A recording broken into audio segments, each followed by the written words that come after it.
পর্যায়ে আমরা এই বই সম্পর্কে আজকের এই অনুষ্ঠানে এসে খান জসিম ওনার কাছে শুনবো আজকে বইয়ের মোড়ক উন্মোচন করলেন। তারপর আমরা পর্যায়ক্রমে আমরা লেখক এবং আমাদের আশেপাশে যারা আমাদের অতিথি আছেন তাদের কাছে বই সম্পর্কে শিখে যাবো। অনুরোধ করছি খান জসিমকে কিছু বলার জন্য। সোশ্যাল মিডিয়া সহ মানে রেল নিয়ে প্রথম যে আন্দোলন রনি তো এখান থেকেই সবার কাছে পরিচিত সোশ্যাল মিডিয়ায় বা বিভিন্ন বলে অনলাইন অফিসার বা বৈষম্যের বিরুদ্ধে তো বেশ সোচ্চার। এই আন্দোলনে প্রথম দিন থেকে আমি দেখছি রনি সবসময় অ্যাক্টিভ ছিল। রনির সাথে গত 1 মাস আগে যখন দেখা হইল তো আমি তো জিজ্ঞেস করছিলাম ভাই তুই হঠাৎ তোমাকে আমাকে ছোটো ভাইয়ের জন্য তুই করেই বলা বললাম যে ভাই তুই হঠাৎ নীরব হয়ে গেলি, কোনো সারা শব্দ নাই।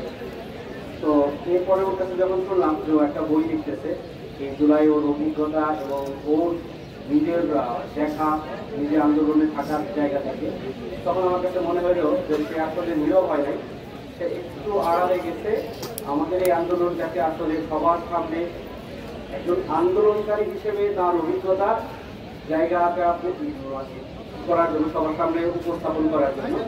আসলে বইমেলায় জুলাই নিয়ে বেশ কয়েকটা গ্রন্থ আমি লিখছি, কিন্তু নিজের অভিজ্ঞতা, নিজের মাঠে থেকে যে অভিজ্ঞতা এবং সাথে পারিপার্শ্বিক যে রাজনীতি বা কিছু অজানা কথা যেগুলো আমরা আসলে লাইনলেটে তেমন একটা দেখি না, এই ব্যাপারটা নিয়ে ওর যে লেখাটা আমি পাণ্ডুলিপিটা দেখে আমার কাছে খুবই ভালো লাগছে যে এমন একটা কাজ হচ্ছে।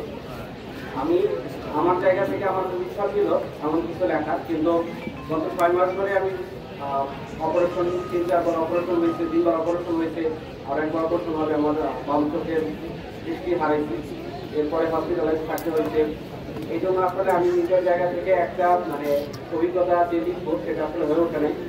তো রনির এই ব্যাপারটা দেখে আমার কাছে খুবই মানে আমি আবেগ ধরে রাখতে পারি যে এত ভালো একটা কাজ করতে।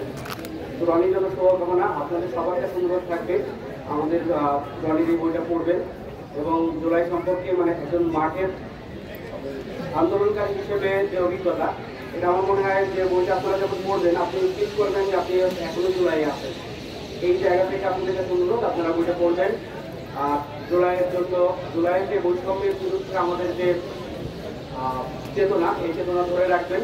আমরা চেতনা ব্যবসা করবো না, কিন্তু আমরা চেতনাটাকে ধরে রাখবো। ধন্যবাদ। ধন্যবাদ খান জসিমজি।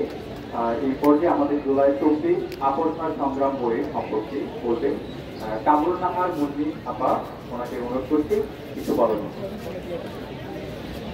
আমি মহিউদ্দিন রনির ডিপার্টমেন্ট, ঢাকা বিশ্ববিদ্যালয়ের থিয়েটার অ্যান্ড পারফরমেন্স স্টাডিজ, বড় মুন্নি আপু।